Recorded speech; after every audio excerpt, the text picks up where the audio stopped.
Welcome. The good thing is we didn't have a snow day today. Even better news for me as a principal is that our kids got to go outside for recess, so that's a win for everyone. Welcome to the Sioux Falls School District, particularly Terry Redlin Elementary School. Many of you, I'm sure, have never heard of this school or seen this school before, so thank you for coming in.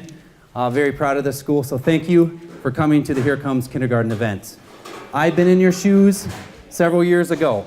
I have a second grader now, I have a kindergartner who kind of was going through this same deal, and then I have a 3-year-old, so I'll get to go through kind of that kindergarten routine and excitement one more time. Today, what we're going to do, I will go through just kind of an overview of what to expect of what a typical school day could look like, some other challenges and fun things that your child could go through within a kindergarten class here in Sioux Falls. Then Tricia Nas, who is one of our kindergarten teachers, will kind of say, all right, this is what it's really like. So here we go. What will my kid do in kindergarten? Basically, what we want to do is have them engaged. We want them to connect. The most important thing is we want to develop relationships with your kids so that they feel safe. They're connected to their teachers, to the adults at their school, so they can feel free to learn. Whether it's academic, whether it's social, whether it's emotional. We know it's the whole child. Of course, we want them to be immersed in literacy. We want them to be immersed in hearing stories. So they'll be listening a lot, developing skills that help them to become readers. All those pre-emergent skills we will be teaching them, and eventually, throughout the year, then they'll become readers. Exploring numbers, understanding what numbers mean. Sure, saying that 1, 2, 3, 4, but understanding the value of those numbers. And then just the basics and the developmentally appropriate ways to write. So first you're going to see just scribbles and pictures, and then slowly over time you're going to see those letters form, and then letters together to make those words. Length of the school day. Most schools within the Sioux Falls School District have a 7:55 to 2:45 schedule. Some schools are a little bit different. Usually supervision starts 15 minutes before the official, so 7:40 is when supervision starts. So if it's a nice day, which hasn't happened in a while, usually students can be on the playground at 7:40, adults are out there supervising. If you drop them off before, just know that there's no adult supervision. So we really encourage, if at all possible, dropping them off at 7:40. We know the realities of that, though. It's difficult when we all have to get to work. And then there's also supervision after school till about 3 o'clock. So here at Terry Redlin, we have staff members outside making sure students are getting picked up or following their after-school plan. We usually don't let kids play on the playground after school just because it's so busy and crazy. At 3 o'clock, when a bell rings, usually what happens is those supervisors will sweep those kids, bring them in to the office area, then we can start making some phone calls. So just really big is having that after-school plan, whether they get picked up by a daycare or if they walk home, making sure they're following that plan. Recess, best part of the day. Usually, kindergarten will have 3 recesses most days. Some schools are different depending on what their schedule looks like, but usually they'll have 3 times to kind of develop socially, which is just as important as all those other aspects of kindergarten. On days they have PE or gym, usually they only have 2 because we count that activity in the gym as one of their other times to run around.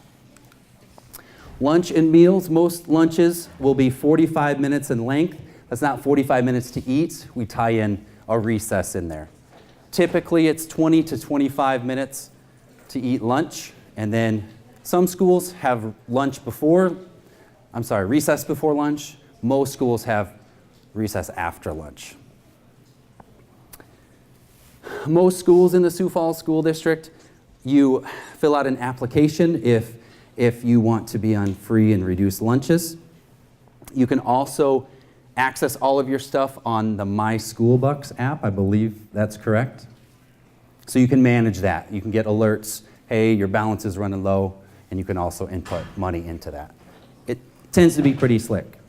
Specials. All schools in the Sioux Falls School District have specials. Art, music, and PE, along with library. Art, music, and PE occur twice a week, 35 minutes each.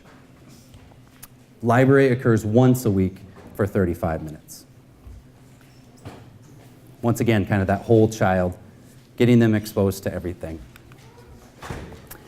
Things to consider. One of the things that, as a former kindergarten parent, I know my wife and I were really wanting to know what supplies we were supposed to get. So of course we look at the general one that comes out at Walmart or whatnot. That's important to look at, but just know most of the time your school or your teacher will give you a little bit more specific list. So you may be asked to get several more notebooks or more glue sticks depending on what types of projects they do. So just know you can rush to get those things, but it might change once your child meets their teacher or their school has a specific need. Another big thing is just communication. We are required as schools, if your child doesn't show up to school and we haven't heard anything, we will reach out to you. So we will reach out to your primary numbers. If we can't get a hold of anyone, we'll reach out to your emergency contacts because we want to make sure that your child's okay. Something didn't happen on the way to school. So just making sure that you let the school know if your child's going to be sick or if they have an appointment, that's important. Also, we know that phone numbers change. That way, if for some reason your child gets sick at school, we can get a hold of you. I know that when one of my 3 daughters, if they're sick at school and they're throwing up, they don't want to hang out in the nurse's office. They just want mom or dad to pick them up. So that's important. Also, if you have emergency contacts, making sure that those are updated. How can we get off to a great start? It's the routines. I think it's funny when I think about today, I heard a stat that we haven't had a 5-day school week since before Christmas break, just because of all the snow days and because of all the late starts. So that's been hard for everyone, teachers and students coming back, getting into that routine. So routine is very important for our youngest learners. Making sure you get plenty of sleep. I know my middle child, Juliet, the first week of school when she started, she was falling asleep an hour before her bedtime, just because their brains are working so hard. They're digesting so much information, so they're going to be much more tired that first week of school. Sleep is important. Breakfast, making sure you get a good breakfast. All of our schools offer a breakfast program. Here at Terry Redlin, we have something called Breakfast in the Classroom. Several schools offer that. That means we just give them breakfast once they get into school. 7:55, they get a chance to eat breakfast within their room, but not all schools do that. Most schools have breakfast opportunity from 7:40, actually 7:30, until school begins. So that's something to think about. Backpack ready. I have 3 daughters, and one does a great job of keeping things organized and getting stuff out of her backpack. The other one, it's just a mess. If we didn't check in there, it would never get cleaned out. So just one of those things is checking that backpack for correspondence and just making sure it's ready to go. It's important that as parents, you're their number one teachers, and I know Tricia will talk about that as well. It's just important that communication and that partnership happens. We know that that's how our students and our kids will learn best. So if you have any questions or concerns or you're not quite sure, always feel free to reach out to your child's teacher, your child's principal, so that we can problem solve anything that is happening. Support your child's learning at home. Just continue to ask them questions about the day. Continue to read to them, even as they get older than kindergarten. Kids love to be read to. Learn about ways you can support the school, be involved. PTAs or PTOs, those are great ways to kind of get involved. If you have time to volunteer, all schools welcome any and all help when it comes to that. And then attendance matters. As you can see here at Terry Redlin, attendance is very important. We plaster it everywhere. If they're not at school, they're not going to be learning. So if we can get them to school, that's a win for everyone. Now, of course, if they're really sick, we don't want them here.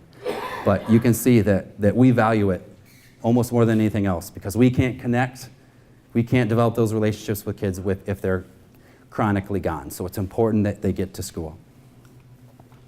Kindergarten registration, I believe the night is Thursday, March 28th. So a month from now is where you would go to your home attendance center so you can meet some of the kindergarten teachers there. You can also register there, so they will have Chromebooks and computers or paper copies, but you can also do it ahead of time, which might save you some time that night. So that's what those orange handouts are for. It gives you a little bit of a cheat sheet if you want to register for kindergarten online. So this kind of just shows how to get to the school district website, click Parents, School Registration. There's a little tab for kindergarten registration, and then it talks you through all those different things. It says if you have a child already, you click here. If you're brand new to the district, click New Online. That sometimes can help you. You can do it in the quiet of your home, on your own time, as opposed to maybe the busyness of that night. And here's Juliet. I will tell you that every student and every child is different. Your child may be thrilled and just excited to go to school, and you may have a child that's like, no way, I do not want to do this, I want to stay home still. Juliet, even though she was smiling, she was bawling. So she was the one, she's my middle child, she cried for the first week of school. And I'm a principal, right? So I'm like, come on, you can't do this, Juliet. So just know, give it patience. So continue to support your child if they're having a tough transition, because guess what? She loves school. I tried to videotape her this morning reading and say, I love kindergarten, but she was pretty tired, so I didn't get that video. But trust me, if you give that patience, give your child patience, they're going to flourish, and that's kind of what we want. So now we have the expert, Mrs. Nas, coming up here. So I'm going to switch something out. All right. Not very good on microphones here. We'll see how I do.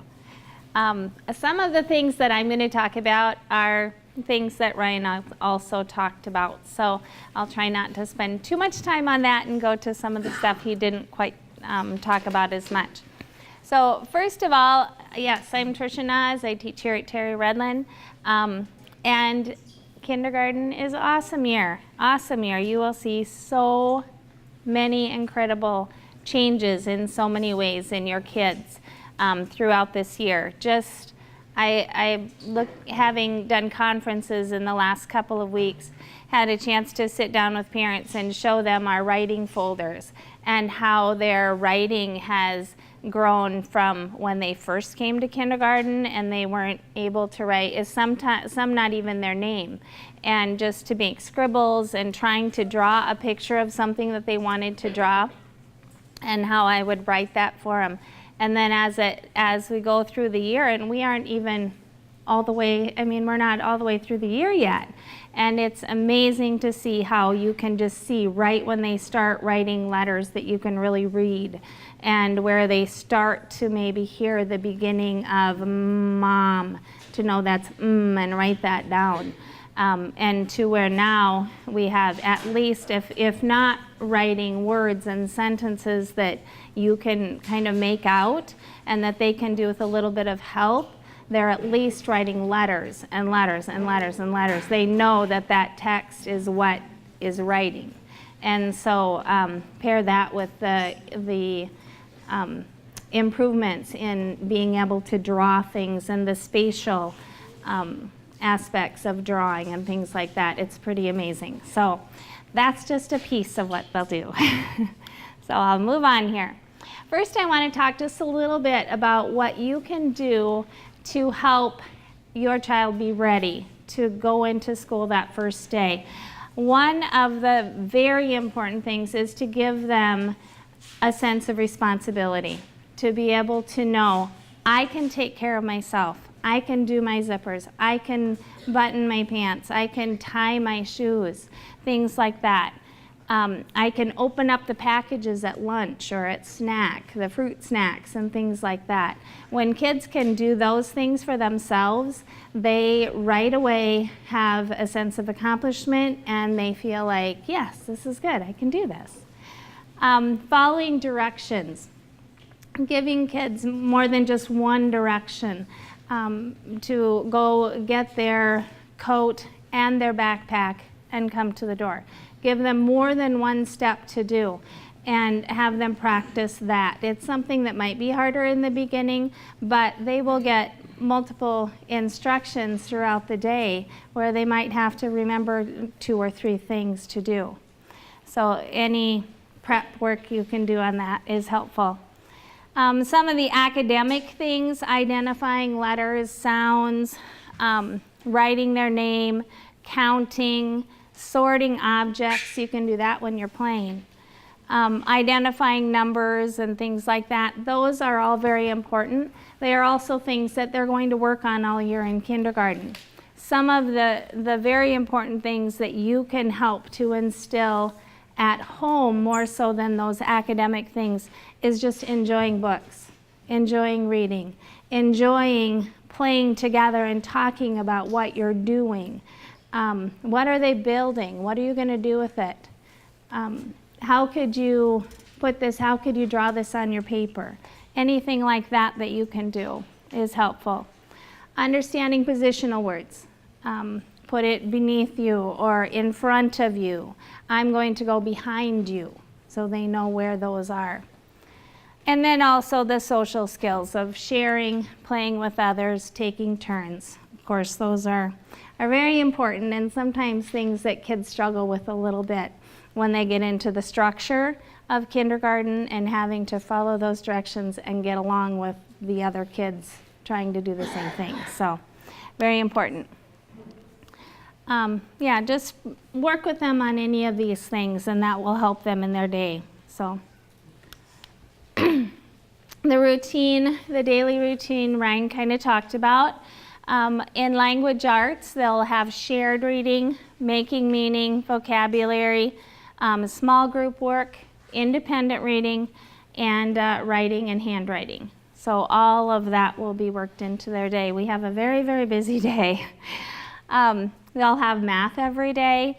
Most teachers will do a calendar time where they talk about the days of the week, they talk about counting, they talk about what special days are coming up, maybe what the weather is, how many kids are here today, how many are gone, how many do we have every day, or how many are we supposed to have every day.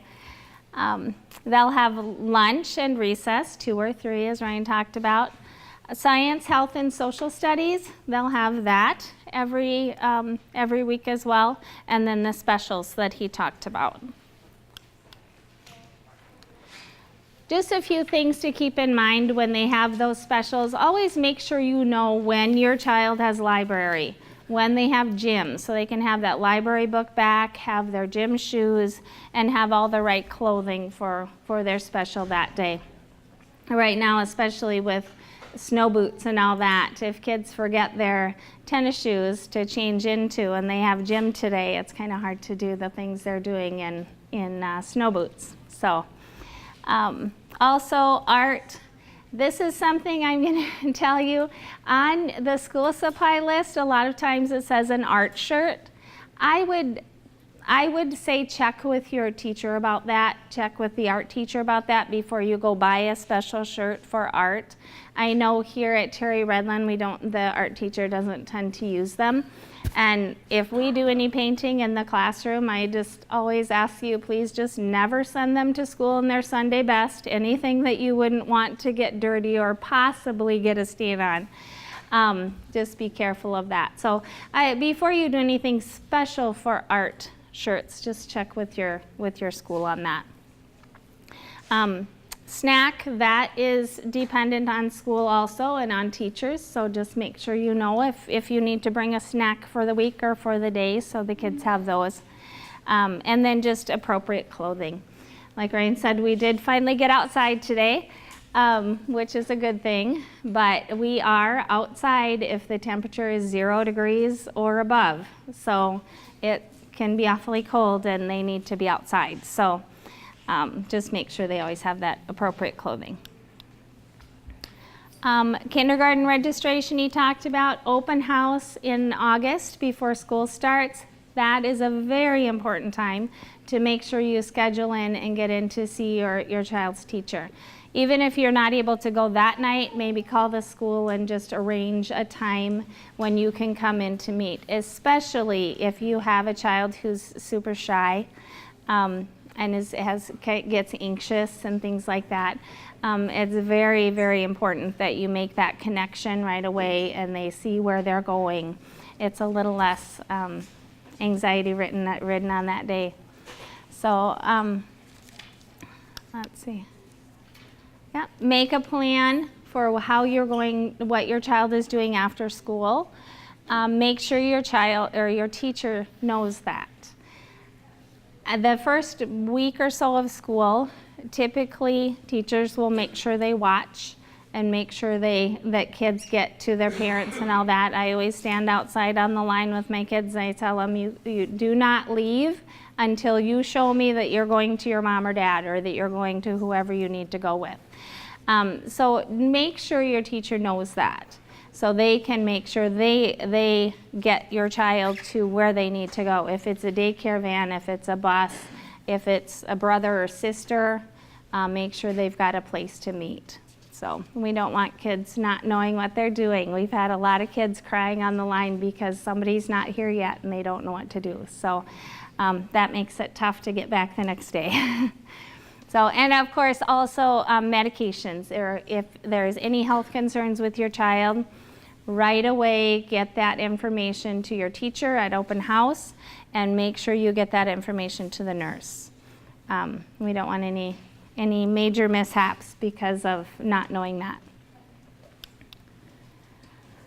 Ryan talked a little bit about that routine. Kids in kindergarten age need 10 to 12 hours of sleep a night. That's a lot of sleep.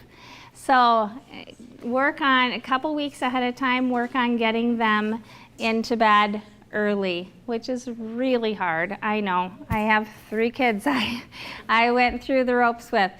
And it's hard in that summertime to get them to bed. It's light outside. Pull those blinds, pull the shades, make it as dark as you can. Try to get them into that routine because they do take a couple weeks to establish. And even with all that sleep, they're going to be tired at the end of a kindergarten day. Most kids maybe have had preschool, half day, something like that, and that full day is really tough on kids sometimes. So by lunchtime, they're ready to be done. So get them as used to that routine as they can. So the school supplies he also talked about, just I would check with your teacher and make sure they don't have some specific needs that they would like you to have. I know I believe notebooks are on the list, but some teachers would like the composition notebooks that are not ring bound and things like that. So just check with your teacher on those things. And backpacks, that is something that I always stress.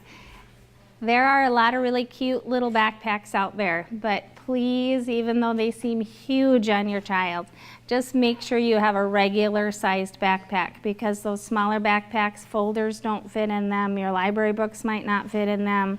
When they've got snow pants and shoes and all that, they're hard if the backpack is kind of a mini size. So just make sure you've got a full size backpack. They're small, but they need the space. So. What can you do at home? Maintain that consistent schedule. Give opportunities for them to take responsibility for themselves, putting things away, getting dressed independently, completing a job for you. Ask them to clean up all the things on the floor in the living room and expect them to do that. Read to them every day. Talk with them, not to them about what's going on, but with them about it. Ask them questions. What did you notice in this book? What did you notice about what that little boy did? What do you think, what would you do if that was you? What would you do if someone was being kind of mean to you? Or what are you wondering about? Wonder is a big word in kindergarten. We talk a lot of times. What are you wondering right now about this story? What are you wondering about what's going to happen? So talk about all those things. Have them draw. Practice drawing. You can draw about something that has happened. You can model it for them. We do a lot of things like that, especially in the beginning parts of the year where we direct draw and we show them, okay, let's start with the eyes. Now let's add the nose and the mouth. Now let's add the head, so that kids get an idea of spatially where things go on the page. If you're drawing a house or you're drawing a tree, whatever. So you can direct that or just let them explore on their own too. Play games with them. Taking turns and using dice, games that use dice, where they can roll the dice and they'll just see those 3 dots and they know that's 3. We've counted it, we've done it enough times. I see that pattern, that's 3. Those are all things that come in very handy in kindergarten for them to already know. At your grocery store, count the items that you're putting into your cart. Count when you're picking up the toys, things like that, so they can see that this is not just stuff we do to count. This is in the real world. We need to know how many things do we have here. Encourage them to create, build, color, cut, glue. Cutting and gluing is sometimes a little scary, but cutting and gluing, those are 2 skills that they really need to know and need to have for fine motor skills, for a lot of the things they're going to be doing that they'll want to do independently. Talk to them during TV time. Talk to them about what's happening on the shows you're watching, just like you do in your books. Talk to them about what's happening and what they're learning from that and how they would use that information. And then just have conversations. Talk to them. What happened today? What did you like about today? What was the best thing that you saw today? Who did you play with? What did you do? Have them talk to you about what their days are like and what they're thinking. Most of all, just emphasize that kindergarten is going to be awesome for them. The more excited you are about them going to kindergarten, the more excited they're going to be. And kids typically are pretty excited about kindergarten. So just encourage that and let them know that you're proud of them, that they are awesome, and that they can do this. They're independent and they know what to do to go to kindergarten. You're going to really watch an incredible thing. Like I said before, there is so much that they learn in such a short amount of time. And the number of kids in kindergarten at this point in the year that are reading stories, sounding through words, separating out the sounds, saying mat, and then going mat, and knowing how to write that is incredible. So we've got a great curriculum that helps them develop that along the way, but you're gonna see some incredible changes. So be excited about that and know that you have done a lot to get them ready for that. You've worked hard all their years growing up and making it school a great place to go and learn. So daycare providers also help out with some of that routine stuff a little easier than it is for some of us at home to do. So that is an incredible gift as well.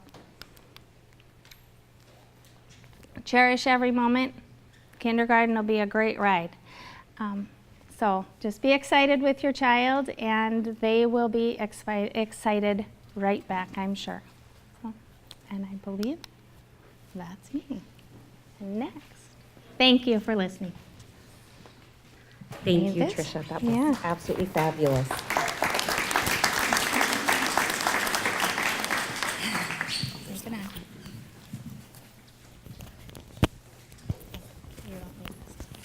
No. Let's see if I can get it. I'm just going to hold it here.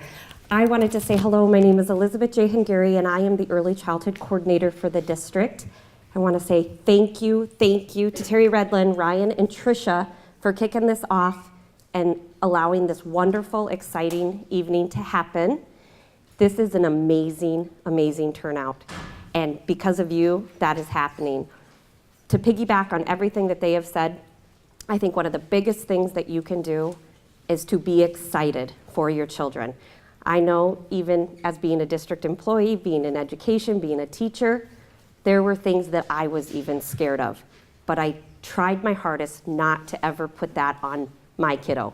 It was always encouragement and excitement, because that's really what it is. If they're scared and crying and they're coming in crying, I promise you, within 5 minutes, they're gonna be fine. Never fails, they're always fine. And it is a struggle. Take care of yourself, because I know that sometimes as a mama, dad, it's hard, whether it's your first, your second, your fifth, sixth, anyone, seventh, it's tough. I know it's tough, it never gets easier, but this is a great, great time. We are going to do our breakout sessions.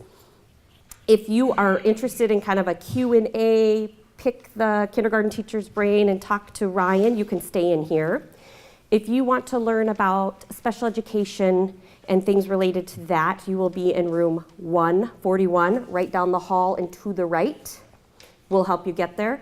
And if you want to learn about just developmental things, good teaching strategies, what our curriculum might look like, some behavior, social skills, stuff like that, that'll be in the library. And do not forget to visit our booths. We had an amazing turnout, 13 booths here, or different areas that came to support this event. We have Falls Community Health, we have our food, Help Me Kids Inc. So if you want to learn about aftercare, things like that, don't be like me who didn't sign up for aftercare. When I was, the rookie sending my kid to kindergarten, and then he started kindergarten, and I was like, uh-oh, I got to work till 5. What am I going to do with my kid? And I couldn't get him in. Don't do that. So then I was scrambling at the last minute. So please visit the booths, learn more about all the resources and things that we have here within the district to help and support you. All right, we'll get started. We'll introduce ourselves a little bit before we get started so you know who we are. I'm Jill Blaze, and I'm a teacher coordinator at Harvey Dunn, Cleveland, Garfield, and Pettigrew. That just means I help those early childhood classrooms that are in those schools. Good. And I'm Rose Olinger, and I'm a teacher coordinator also with the early childhood program. And I work at Hawthorne, Laura B. Anderson, Annie Sullivan, and Lowell. Have taught in the early childhood program for over 30 years. I won't tell you how many more are past the 30 years, but it's all been in early childhood all the years. Kind of things have changed. That's what we kind of want to try to share with you guys, how kindergarten is different than what it used to be, and try to answer questions that you may have. And I'm Dwayne Voss. I'm the behavior specialist with the early childhood program. So I will travel to all the sites. It's about 10 sites, I think. 10 sites. And so, yeah, I probably see, if you have your kid in our program, probably see them at some point or another, just even hanging out, having fun in the rooms. Okay. Well, we're going to go over some of the things that when you think about your child going to kindergarten, some of those skills that they need, what's appropriate for this age, what maybe you can still work on before they get there. I know that the kindergarten teacher talked a lot about the math readiness skills, so we're not going to go too much over it. But just that row counting, that's just kind of that memorize 1, 2, 3, 4, 5. The touch counting, actually touching those and counting those. If they can know up to 20, that's awesome. If not, it's okay. They can still work on it. So identifying those numbers, counting and saying the last number, so counting the objects and saying how many. So if they count to 10, they say, I have 10. That's what that means. And then identifying which one has more and which one has less. At this age, that's what your kiddos should be working on and doing. If they're not, don't worry about it because they'll learn it. And so don't be worried if they don't know that yet. Everybody learns at a different level. And the kindergarten teachers know that and they adjust for that. So don't be afraid if your kiddo doesn't know that yet or if they're not working on it yet, don't worry about it. The kindergarten teachers will work with them. The reading and writing, recognizing their name and beginning to recognize those letters. Environmental print when you're going to the grocery store. The things that are on the shelf, they can label those. When you're going down the street, the McDonald's and the Burger King, they're going down there. Enjoying those books. Books are very good and important. Reading to your kiddos at night. Having a routine where you're reading a book before they go to bed is a great idea. Drawing pictures and attempting to write. If they can draw a picture and tell you about it, maybe even label some things on there, that's really great. Again, if your child's not at that level yet, it's okay. They'll get there. And singing those songs and those finger plays and thinking about those old school nursery rhymes are really good. All those rhymes, some schools have kind of gotten out of that, but they're still really good for those kids and for the development of the reading skills.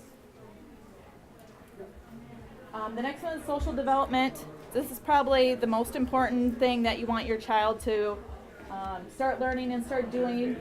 Getting along with others, accepting no for an answer, So are you following through with that kind of stuff at home? That's really important. It's kind of hard as a parent sometimes to tell your child no and have them throw that tantrum, but that's really important skill for them to learn is to accept that no. And yeah, I can jump in here if you want. Just to build off what Jill's saying, I think I've kind of realized too in the last couple years that, you know, when we think of kids being ready for school, we think, well, they got to know their letters, you know, how to write their name, how to count, you know, that academic piece. But really, that social development and emotional development is a vital piece.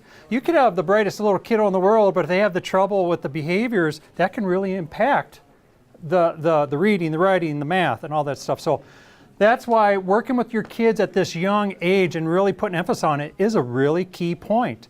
And so we'll talk about a couple things to hopefully help you move that along. And in case I forget, right back there, there's a stand. There's like 4 handouts just for your information about kindergarten readiness, about social emotional readiness, one about bedtime, which we'll talk a little bit about, but that's a huge piece, and also screen time. It gives good information about setting limits on screen time. And again, all this stuff will probably hit at one point or another, but you guys are the kids' first teachers. They are watching us. They are watching how we react. They are watching how we handle our emotions. And so I'm just saying that for us to keep that in the back of our minds. I need, as the behavior specialist, I need to keep that in the back of my mind too. You know, how am I keeping calm as I'm getting frustrated? And what am I demonstrating to the kids? Because they watch and learn from us. And so that's just kind of keep in mind. Am I managing my emotions? And what do I need to do to further teach my kids how to handle their emotions? Now, we work with the early child and we're getting ready for kindergarten. They're just learning. They're just learning the ropes. So you could have some bumps in the road on the way. But just like ABCs, teaching social and emotional skills takes repetition, repetition, repetition. They don't come into our early childhood rooms and know how to write their first letter first day. It might take dozens and dozens of times until they get it. And so keep that in the back of your mind. So teaching those social emotional skills are just as important, and it might take repetition and doing it over and over and over again. To help the teachers in the classroom start relaying the message to your kids right now that we need to listen to our teachers in the classroom or the adults in the school. Because sometimes kids are like, well, you're my teacher, I can listen to you. You're not my teacher, I don't have to listen to you. But give that message, because that's a vital life lesson, really. Because zoom out 10, 15 years, pretty soon they're going to be in the work environment. They're going to need to listen to a boss, to a supervisor. This is all skills, not just to get them through these school years. This is skills to teach them how to navigate their life in a positive way. So hopefully there's not a lot of problems. So keep all that in the back of your mind.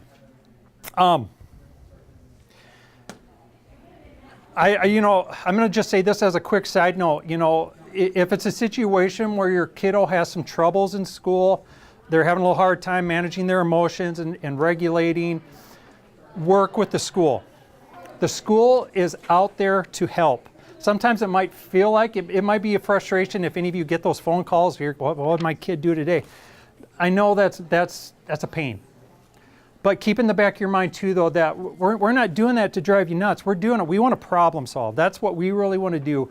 So work with the school so you can come up with some solutions in how to help your child be successful in that classroom and in that school environment. Recognizing and labeling. You can leave it there yet, Rose. I'll run through these real quick. Recognizing and label emotions. That sounds like a pretty simple thing. But that's our ultimate goal, is for kids to talk about their feelings. Just recently too, we had a kid that would hit and kick, or you get very aggressive. And all of a sudden one day, through a lot of work by the teacher, bless their hearts, the kid came up and said, I feel mad. That is our goal.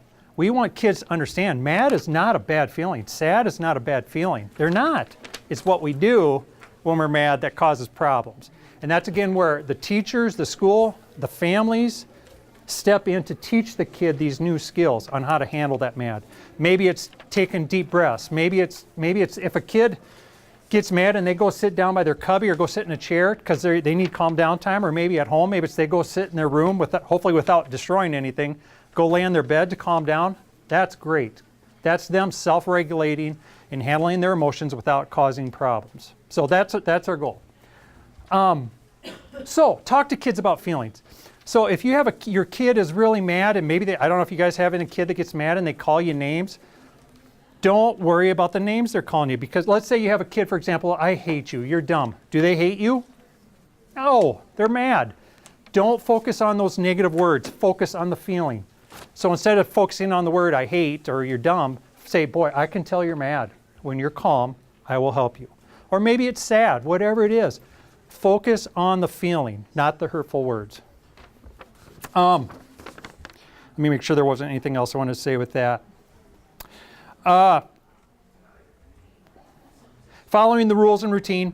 Again, this is a lifelong skill. And so kids are geared a lot of times to kind of fight the rules and routine sometimes. I think it's just kind of, it's innate in them. But they also, I see it all the time, even with the most challenging kids. They want structure. They like that routine. It ultimately feels good to them. It doesn't mean that they're not going to fight it. But that again, where we come into, and it starts at the home, having some basic rules. Maybe you just have 3 very simple rules at the home. Following directions. If there's aggression issues, maybe it's having safe hands, cleaning up after yourself, whatever it is. I think it's good to have those safe rules or simple rules and making sure the kids follow. Because again, that is something that's going to carry over to school. That it's not something brand new in the classroom, and that it's not a struggle for when the teachers say, okay, it's time to clean up, and then all of a sudden blocks go flying or something. So again, that's where you can help us by starting to teach those simple rules, and that we need to follow the rules. Because again, zoom out 10, 15 years, your little kiddo's going to have a job someday. They're going to need to follow the rules if they want to keep their job. One more real quick thing I want to say about that too, about structure. You know, families cannot be as structured as school. School is just a naturally very structured place, but try to set some structure within your home. You know, and we'll talk. I'm going to talk a little bit more about it. The same bedtimes, same type of wake-up routine. Do your best to have the same type of structure, because whether we know it or not, we need structure and routine. That's why they have the little lines on the streets. That's why they have the speed limit. Sometimes it's not fun to follow that, but we need it, because if we didn't have those lines or we didn't have those speed limits, it'd be chaos. So again, that's why structure and routine is very important. One more real quick thing, and that's okay if you went ahead, but sorry, I'm just kind of double checking my notes here. So we want them to refrain from the disruptive and aggressive and angry behaviors. And again, maybe not everybody deals with that, but some of you might be. That's where, again, we hopefully go back to teaching about feelings. We talk about different ways we can handle mad instead of hitting or kicking or whatever. I just met with a parent today, and I encouraged her. She had a kid that has aggressive behaviors. And I said, you know, when your little kiddo is in a calm state of mind, have that conversation. Boy, sometimes we get mad. What ideas do you have when you get mad? You might be shocked what great ideas your kids can come up with. Sometimes they might not come up with good ideas, but that's where we jump in and direct it to where we want. But don't just say, you know, we can't just, we're not going to hit. We need to maybe teach that new skill. The new skill would be, what can I do when I'm mad? Maybe it's going to go do some calm down time by yourself, or maybe it's taking deep breaths. There's a ton of different ways. I don't know if you guys have anything to add to that, but there's a ton. In the classrooms, they do deep breathing sometimes. Sometimes they do the pretzel with our early childhood kids, and that's just kind of giving yourself a tight squeeze. So it's a ton of things. Okay. I'll let one of you guys jump in there if you want. So this one is talking about the relationships, and I'll that's get over here. with peers and with adults, making sure they have those positive relationships, whether it's when they meet new people, having those skills to be able to introduce themselves and play with them, using that appropriate language with the adults and their peers, that they play together and they aren't fighting, or if they do have a conflict, how are they going to solve that conflict resolution? Do they have ideas to solve that problem? A lot of times in the classroom we have timers that we use. Sometimes if they want to share a toy, they get to play with that toy for that amount of time, and then it's your turn. Sometimes it's how can you work together? So how can you build that building together? And so just talking it out with them. So you can do that at home, especially if they have siblings. Those conflict resolutions are a little bit harder at home, I know, with siblings, but trying to get them to work things out and talk things out. And even if you're playing with it, I sometimes even will set up situations I know with kids that struggle and try and kind of push their buttons a little bit so we can work through a situation. So if you know your child struggles with that, you can kind of set up a little situation with maybe they want to play with your toy and say, nope, I'm building it right now. What can we do to work together, and having them try and think of some solutions that they can work together with you to build something. Or maybe they don't want to share, so then maybe you can play with it for 5 minutes and they can play with it for 5 minutes. But just working through those so that they have those skills when they go to school to work some of those things out themselves. Sustaining that conversation at supper, at meals, whenever, having that conversation with your child, talking about things that happened either during their day, or maybe you guys went somewhere and you talking about that. But that's really important for that language development, is talking with your kids all the time. It's really good for them. And sometimes it gets annoying. I know as a parent it gets annoying sometimes when they talk a lot and the next one's asking those questions. Those questions sometimes get annoying, but it's really important that they learn how to do that. It shows that they're learning when they're asking questions. It shows that those gears are turning when they're asking questions, and then they'll feel comfortable to ask those questions at school. So that's really important. Participating in activities, whether it's just finding activities out in the community or whatever, but participating in activities, getting them out there to, whether you have family around that you can have them participate with, or activities out there, but just getting them to participate and making sure they aren't shy and they're confident in participating in things. That they're being helpful. They can help you with chores at home. At school, they're expected to take care of their things and take care of their stuff because it's a community, it's a family at school. So have them practice doing some chores at home if they're not. They can do something simple by just setting the table, which involves counting and sorting too, so you get into some other skills there. But have them help with chores at home, then they'll be ready for school to do that. And acknowledge how their behavior affects others. So when you hit somebody, they're going to feel sad. Those kinds of things, just how that their behavior is affecting somebody else, and seeing those emotions in somebody else, that they recognize those emotions, that it made them feel, or if they did something great, that it made you feel happy, and that they see those emotions and recognize that. It's important. Okay, I'm going to just add a couple things to that too. So when you're talking about building relationships, or maybe how to handle yourself in public, or maybe how to handle, maybe when you get home from work and all, you have the kids are getting together and they usually get into conflict.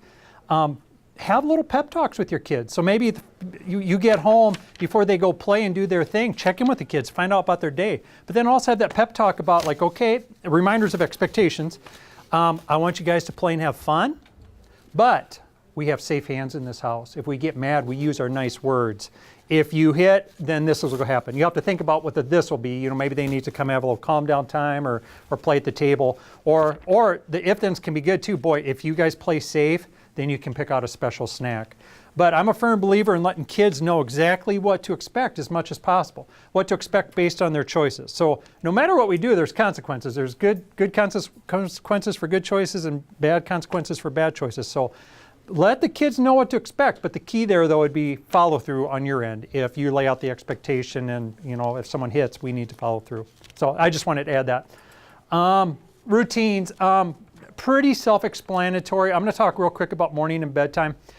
I'm sure you guys hear it, and and if you have a meeting with me, sleep is probably going to be one of the first things I ask about. Sleep is vital. We all need sleep, but when we're talking about young children going into kindergarten, I mean, if you guys like doing internet searches, Google sleep hygiene for kindergartners, or whatever age your kids are, sleep hygiene for preschoolers. You'll get fantastic information. And one of the documents we have here talks about sleep, so you grab that on your way out. When we see so many times in our rooms where kids just, for whatever reason, they're not getting enough sleep. And sometimes it's because of family schedules. Maybe there's something going on in their little system that they cannot settle down and hit deep sleep, whatever it is. And behaviors tend to be magnified. Now, if you have a kid that has a lot of behavior issues and all of a sudden they got that 10 to 12 hours of sleep, it doesn't mean things are going to magically disappear. But I'd be willing to bet that you're going to see behaviors improve. I bet you're going to see tantrums reduce. Hopefully they're not as long. So we could spend an hour talking about sleep, but I'm going to just say read up on it, educate yourself. So routines with sleep, setting up a good bedtime routine. You know, if bedtimes take an hour or two before your kid settles down, you might want to relook the routine. You know, we talk about eliminating screen time and electronic devices, and screen time is not just the video games, it's your cell phones. The light that comes off the cell phone can affect the kids. The content, you know, is it something that's really stimulating their mind? Try to eliminate, and if not, get rid of screen time a couple hours before bedtime. Okay, I'm going to say this real quick since I'm talking about screen time. Watch the content of what your kids are watching. Make sure it's age appropriate. Video games, make sure if you do have hopefully just short periods of time where they can play a video game, make sure the video games are appropriate. I'm going to say something about Yeah. video games too. Also, whoever else is playing video games in your house, I know dads play video games and older brothers and sisters play video games, or whoever's at your house. Even if that child is not, your child's not playing the game, if they're watching them play the game, making sure that that game's appropriate for them. Because that age limit on that game is for even watching it, because the kids really get into the game even if they're not playing it. So just be cautious of that too. And I'll let you on a little secret. If that is happening, we hear about it in school. Oh, so-and-so was playing Call of Duty. We hear about it all the time. So just beware. And again,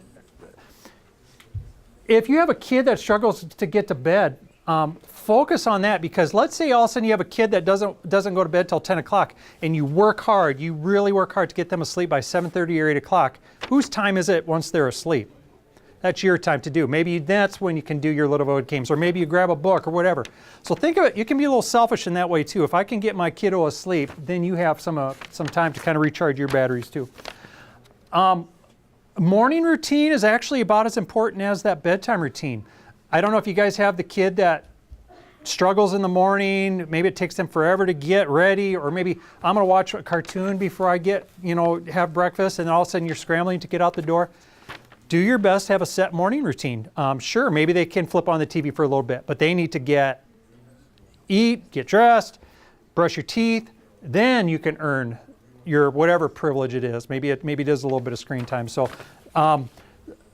we see it often too when that morning is a struggle at home, and sometimes you can't avoid it, but it's not unusual for it to carry over in at least at the beginning of the day in the classroom. So that morning routine is equally important. Anything else from there?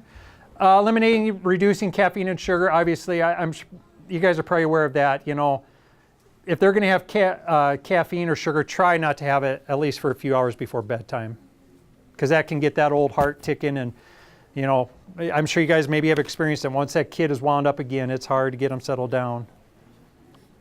Just the healthy meal all over. We're seeing, I don't know, over the years, I'm seeing more and more children be pickier eaters, and they're not being exposed to a variety of foods. So at my house, when my kids were growing up, it was the meal that was on the table. I didn't make a second supper.